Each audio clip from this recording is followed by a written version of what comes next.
Quality मतलब हक natural, विश्वास मतलब हक नेचुरल। ऐसी ही क्वालिटी और विश्वास के साथ हक नेचुरल लेकर आया है केवल और केवल आपके लिए ऐसे प्रोडक्ट जो आपके जीवन में लाएंगे बदलाव, जिसमें shampoo, amla hair oil, conditioner, bath soap, ऐसे 10 प्रोडक्ट का एक बड़ा कॉम्बो पैक जिनकी कीमत है मात्र 1374 रूपए। मगर कंपनी आपके फायदे और प्रचार के लिए आपको दे रही है केवल और केवल 1100 रूपए में। जी हाँ, केवल 1100 रूपए में। और इतना ही नहीं, कंपनी इसके साथ आपको दे रही है एक फेशियल किट बिल्कुल फ्री, जिसकी कीमत है 895, जो आपके चेहरे पर लाएगी सुंदर और नेचुरल निखार।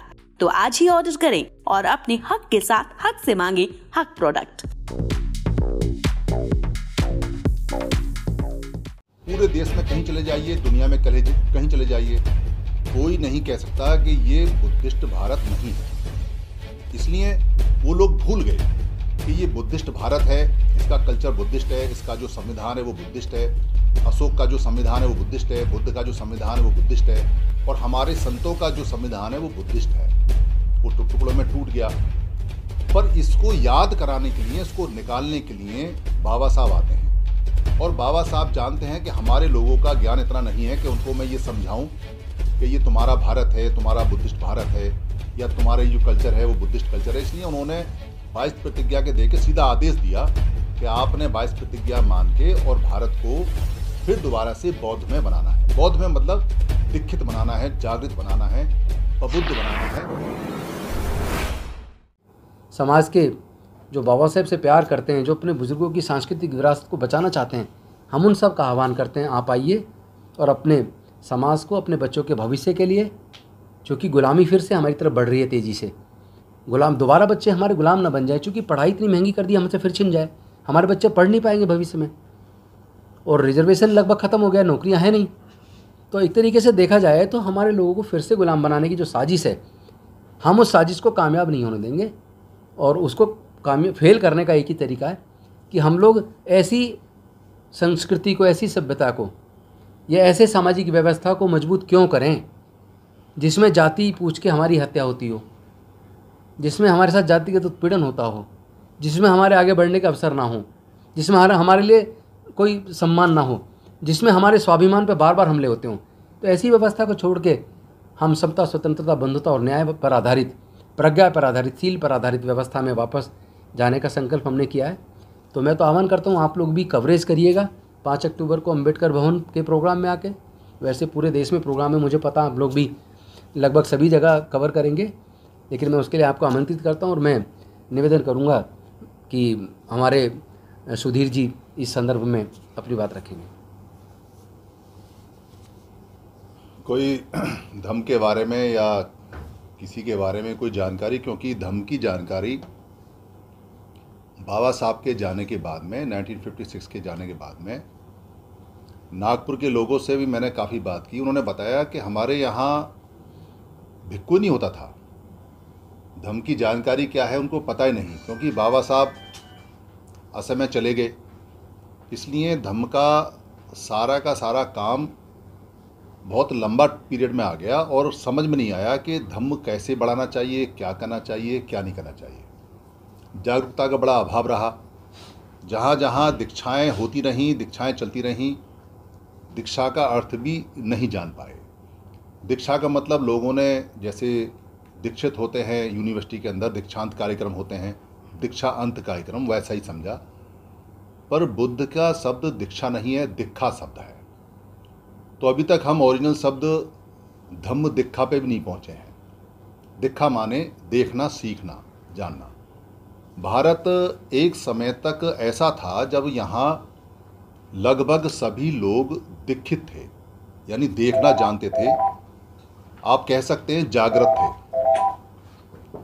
उस जागृत समय में, उस जागृत भारत में जो बुद्ध के बाद में जागृति की आभा फैली, बुद्ध की आभा फैली, तब भारत जो नाम पड़ा है आभा रथ पड़ा। यानी आपको जान के बड़ा आश्चर्य होगा कि बुद्ध के बाद बुद्ध की आभा में रत रहने वाले लोगों के कारण इसको भारत कहा गया। आ खत्म हो गया, भारत खाली रह गया।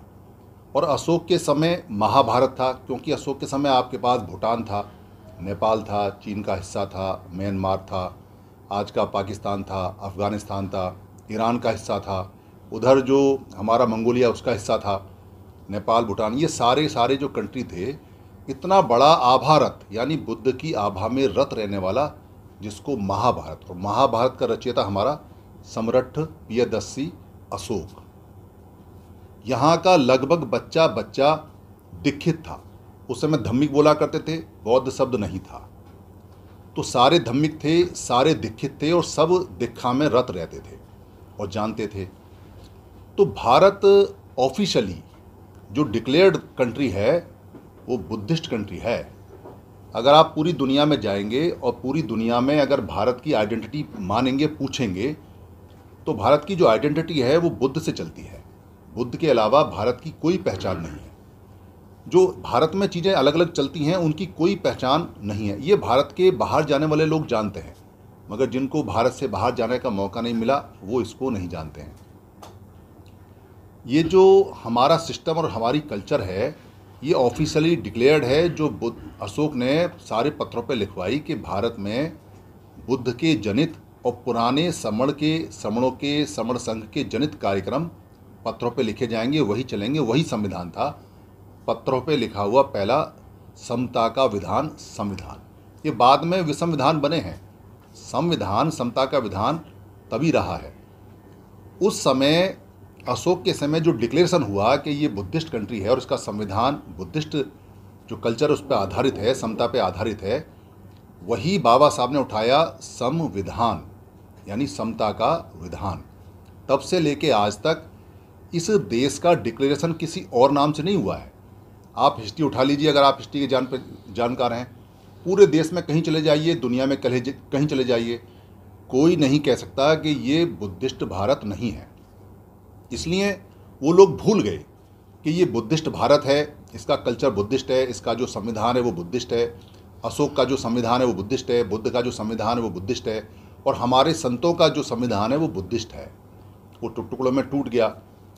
पर इसको याद कराने के लिए, इसको निकालने के लिए बाबा साहब आते हैं, और बाबा साहब जानते हैं कि हमारे लोगों का ज्ञान इतना नहीं है कि उनको मैं ये समझाऊं कि ये तुम्हारा भारत है, तुम्हारा बुद्धिस्ट भारत है, या तुम्हारा जो कल्चर है वो बुद्धिस्ट कल्चर है। इसलिए उन्होंने 22 प्रतिज्ञा के दे के सीधा आदेश दिया कि आपने 22 प्रतिज्ञा मान के और भारत को फिर दोबारा से बौद्ध में बनाना है। बौद्ध में मतलब दीक्षित बनाना है, जागृत बनाना है, प्रबुद्ध बनाना है। उन्होंने प्रबुद्ध शब्द इस्तेमाल किया। प्रबुद्ध का मतलब है पूरी तरह से बुद्ध पे आधारित, बुद्धि पे आधारित। वो काम नहीं कर पाए, जैसा कि अभी नरेंद्रपाल भाई साहब ने बताया है, पर जिम्मेदारी हमारी बनती है।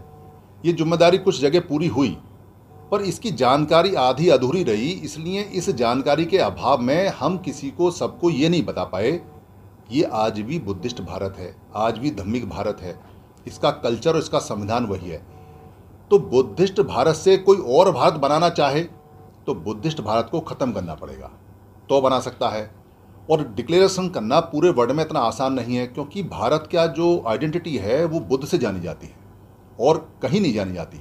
बर्मा के अंदर एक एग्जाम्पल बताता हूँ। जब बर्मा के अंदर पुराने समय में, अब से करीब 80 साल पहले, 100 साल पहले लोग हमारे जाया करते थे व्यापार करने, तो उनकी पूजा होती थी कि ये बुद्ध के देश से आए ईमानदार हैं, और उनके सामान को कोई खोल के चेक नहीं करता था कि ये आभा में रत रहने वाले, समता में रत रहने वाले ईमानदार लोग हैं।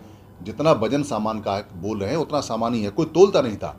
अभी हालत ये है कि पूरे दुनिया के अंदर हमारे सामान को तोला जाता है और चेक किया जाता है, क्योंकि हमारा जो कल्चर था, सिस्टम था, वो ख़त्म होके वो निगेटिव पे आ गया, यानी कम तोलने पे आ गया, चोर बाजारी पे आ गया, लुटेरे पे आ गया। इसलिए हमारी जो आइडेंटिटी है वो नुकसान पहुंचाई जा रही है। ये जो कदम बाबा साहब ने उठाया वो बहुत आगे बढ़ जाता अगर सब लोगों को जानकारी होती, पर अभी समय है इसका पूरे विश्व को फ़ायदा होने वाला है अगर हम पुरानी कल्चर को दोबारा से स्थापित करते हैं। पुराने अपने लोगों को बताते हैं कि आपका कल्चर, आपका धर्म, आपका जो बुद्ध, आपका सिस्टम ये है, उसी को बताने की कवायद चल रही है। इसलिए कोई आदमी ये कहे कि हम धर्म का परिवर्तन करा रहे हैं, जो धम्मिक है उसके धर्म का परिवर्तन इम्पॉसिबल है। कोई आदमी जो पहले से बुद्धिस्ट है, जो पैदाइशी बुद्धिस्ट है और जो 2600 साल से और उससे पहले से चला आ रहा है धम्मिक होता हुआ, उसकी कल्चर को नहीं बदला जा सकता। उसका कोई धर्म नहीं है, उसका सिर्फ धम्म है। तो उसको यहाँ याद कराने की कवायद चली है। बाबा साहब ने भी याद कराया। बाबा साहब ने कोई ऐसा नहीं है कि कहा हो कि आप ऐसा बन जाओ वैसा बन जाओ, कोई नई चीज़ है, नई चीज़ नहीं है, पुरानी है, देश की है और देसी है, बाकी देसी नहीं है।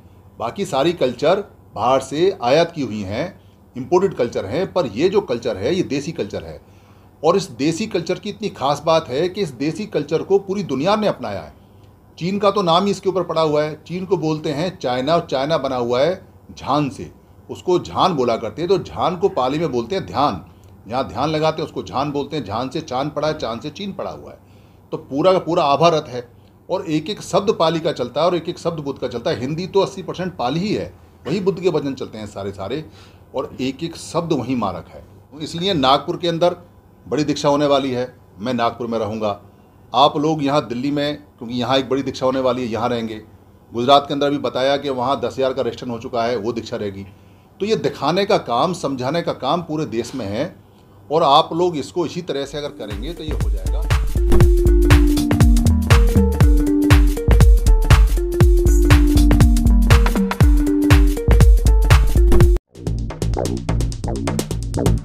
क्वालिटी मतलब हक नेचुरल, विश्वास मतलब हक नेचुरल। ऐसी ही क्वालिटी और विश्वास के साथ हक नेचुरल लेकर आया है केवल और केवल आपके लिए ऐसे प्रोडक्ट जो आपके जीवन में लाएंगे बदलाव, जिसमें shampoo, amla hair oil, conditioner, bath soap, ऐसे 10 प्रोडक्ट का एक बड़ा कॉम्बो पैक, जिनकी कीमत है मात्र 1374 रुपए। मगर कंपनी आपके फायदे और प्रचार के लिए आपको दे रही है केवल और केवल 1100 रुपए में। जी हाँ, केवल 1100 रुपए में। और इतना ही नहीं, कंपनी इसके साथ आपको दे रही है एक फेशियल किट बिल्कुल फ्री, जिसकी कीमत है 895, जो आपके चेहरे पर लाएगी सुंदर और नेचुरल निखार। तो आज ही ऑर्डर करें और अपने हक के साथ हक से मांगे हक प्रोडक्ट।